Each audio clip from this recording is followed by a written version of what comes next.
Hello everyone, तो स्वागत है आप लोगों का हमारे यूट्यूब चैनल में। तो आज हम देखेंगे कि ऑब्स्टेट्रिक एंड गायनेकोलॉजी का इसमें जो लीवर होता है, जिसे प्रसव भी बोलते हैं, उसको हिंदी एंड इंग्लिश में दोनों भाषा में देखेंगे, आसान भाषा में देखेंगे और उसको समझेंगे कि लीवर क्या है, उसकी स्टेजेस क्या है, उसका मैनेजमेंट क्या है।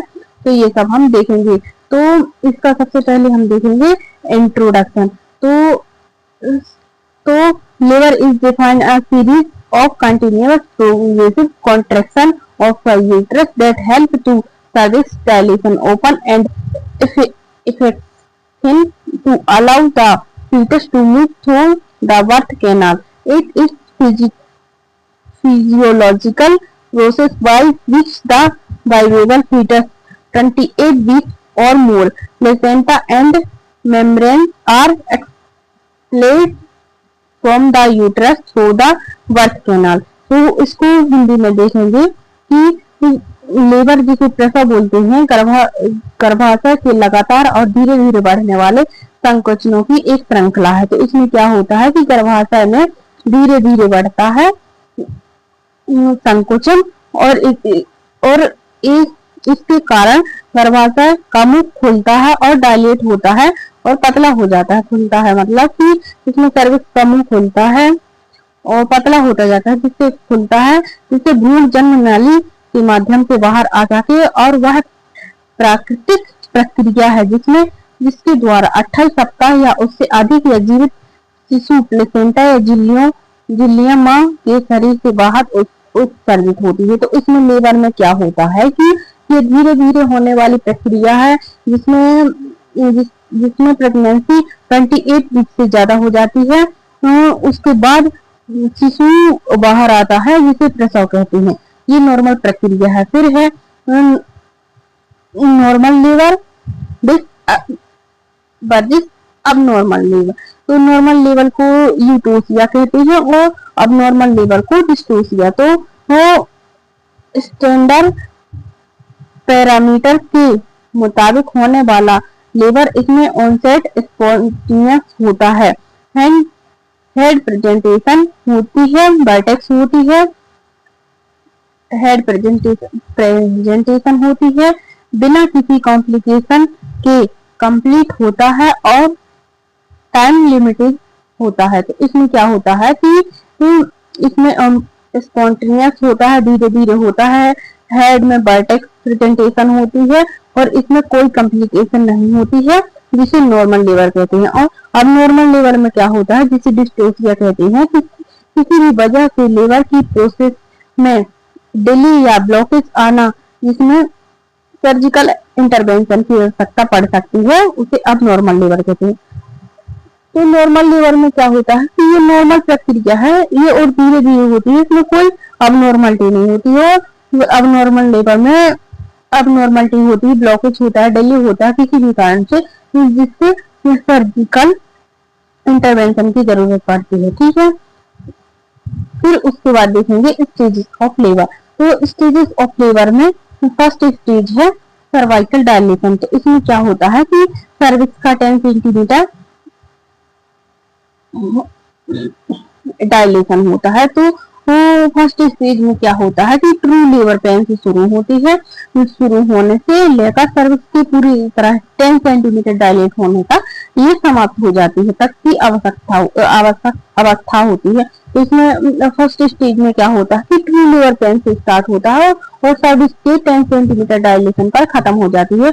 और फिर सेकेंड स्टेज में क्या को एक्सपल्सन स्टेज कहते हैं। तो इसमें क्या होता है कि सर्विक्स पूरी तरह खुलने से लेकर बच्चे की जन्म, डिलीवरी ऑफ द बेबी की अवस्था तक होती है। तो इसमें क्या होता है कि सेकेंड स्टेज में प्लेसेंटा की 10 सेंटीमीटर सर्विक्स की 10 सेंटीमीटर डायलेशन से स्टार्ट होती है और किसी की जन्म, डिलीवरी ऑफ द बेबी में एंड हो जाती है। फिर है थर्ड स्टेज। तो थर्ड स्टेज को प्लेसेंटल स्टेज कहते हैं।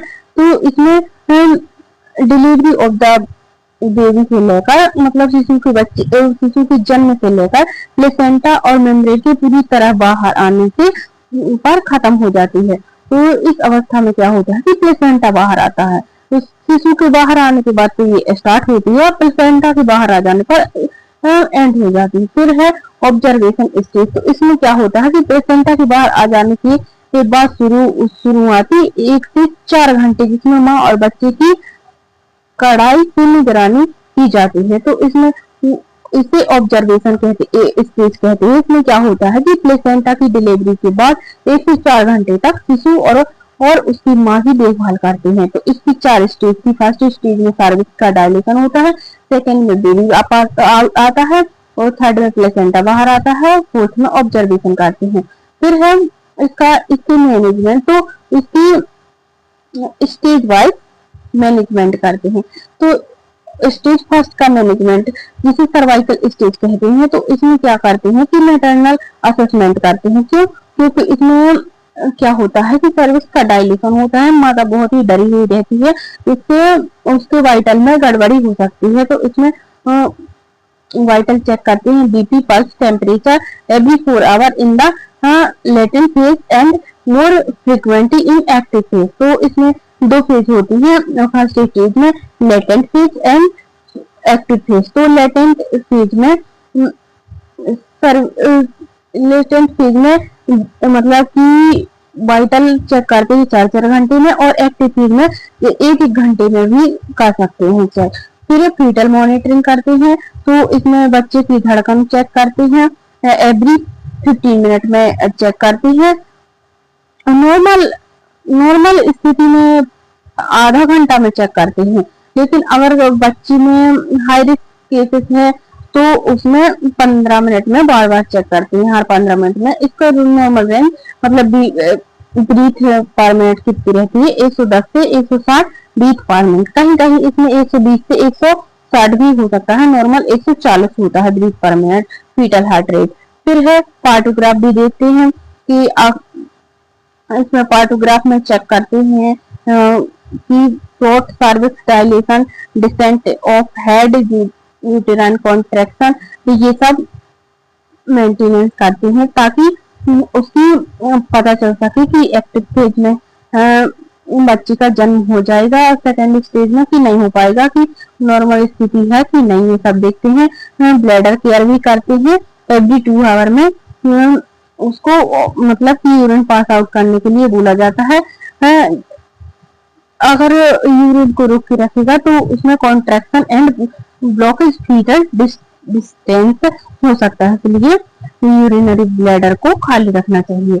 और इसमें माँ का आकलन करना चाहिए। इसको हिंदी में दिया गया माँ का आकलन, भ्रूण की निगरानी, फीटल मॉनिटरिंग जिसे बोलते हैं, पार्टोग्राफ देखना चाहिए, उसमें भरना शुरू कर देना चाहिए, और ब्लैडर की देखभाल करनी चाहिए। फिर है सेकंड स्टेज में, सेकंड स्टेज का मैनेजमेंट जिसे एक्सपल्सन स्टेज भी कहते हैं। तो इसमें क्या होता है कि बेबी बाहर आता है, तो इसमें पोजीशन देखते हैं कि shift the mother to delivery table and place the her in the left position for optimal visualisation and control. तो इसमें क्या करते हैं कि इसमें मदर को लेबर रूम में प्लेस करते हैं, पहुंचाते हैं, और उसे लिथोटॉम पोजीशन देते हैं। कोचिंग द मदर, तो मदर को ये सब बताते हैं कि कब पुश करना है, कब डाउन एफर्ट लगानी है, और उसे रिलैक्स रहना चाहिए, डीप ब्रीथिंग करनी चाहिए, ये सब बताते हैं।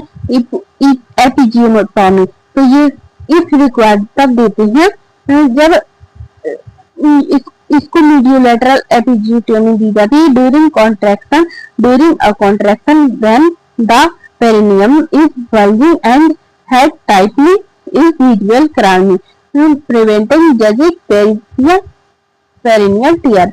तो एपिजियोटॉमी जब देते हैं जब बेबी का हेड बाहर आ जाता है और वो बाहर नहीं निकल पाता है, तब मीडियोलैटरल एपिजियोटॉमी देते हैं, जिससे बेबी बाहर आ सके और उसका पेरिनियम को फटने से बचाया जा सके। और फिर है delivery of the head of body. तो इसमें राइट मैन्यूअर बताते हैं, और इसमें हेड को अच्छे से स्मूथली सपोर्ट देते हैं, और इसमें बेबी बाहर आता है, अम्बिलिकल कॉर्ड को wrap around the neck, मतलब कि उसको बांधते हैं और बच्चा बाहर आता है। इसमें हिंदी में दिए गए पोजीशन देते हैं, पुशिंग गाइड देते हैं कि कब नीचे की तरफ जोर लगाना है, एपिजियोटॉमी देते हैं, बच्चे का जन्म होने पर सहारा देते हैं, गर्दन के पास कॉर्ड चेक करते हैं कि कहीं गर्दन में कॉर्ड तो नहीं फंस चुकी है, जिससे कि बच्चे को डिस्ट्रेस हो सकता है, उसकी मौत भी हो सकती है। फिर है स्टेज थर्ड का मैनेजमेंट, जिसे प्लेसेंटल स्टेज कहते हैं। तो इसमें प्लेसेंटा बाहर आता है। तो active management of third stage of labour, तो if reduce the risk of postmortem haemorrhage by 60%। तो अगर एक्टिव मैनेजमेंट किया जाए थर्ड स्टेज का तो 60% रिस्क कम कर सकते हैं पोस्टमार्टम हेमरेज के, जिसे पीपीएच कहते हैं।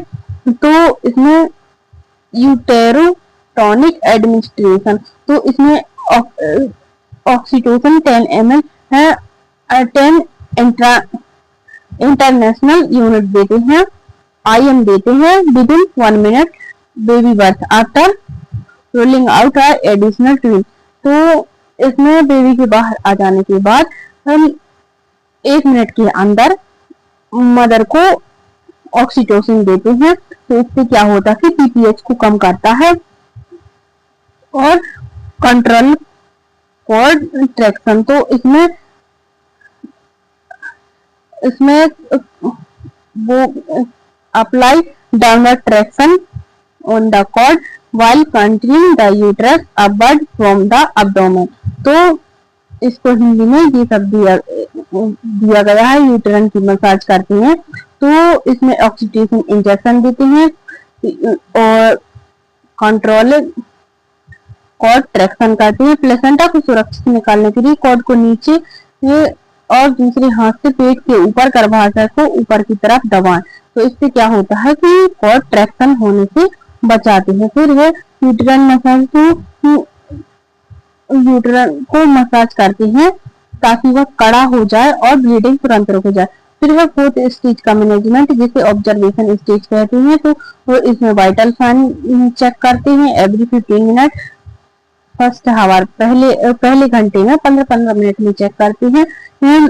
Yearly breast feeding with in 15 minute of delivery. तो इसमें 15 मिनट के में डिलीवरी के बाद ब्रेस्ट फीडिंग स्टार्ट कर देना चाहिए, और जिससे क्या होता है कि नेचुरल ऑक्सीटोसिन रिलीज होता है जो uterine contraction and maternal fetal bonding को बनाता है। तो इसी को हिंदी में दिया गया है। तो इसमें क्या दिया गया है कि पहले घंटे में हर 15 मिनट में चेक करते हैं वाइटल, और फिर आधे घंटे के बाद ब्रेस्ट फीडिंग स्टार्ट कर देनी चाहिए। अगर किसी को का सिजेरियन सेक्शन हुआ है तो उसको 2 घंटे के बाद हम ब्रेस्ट फीडिंग स्टार्ट कर देना चाहिए। ये मदर की कंडीशन के हिसाब से स्टार्ट कर देना चाहिए।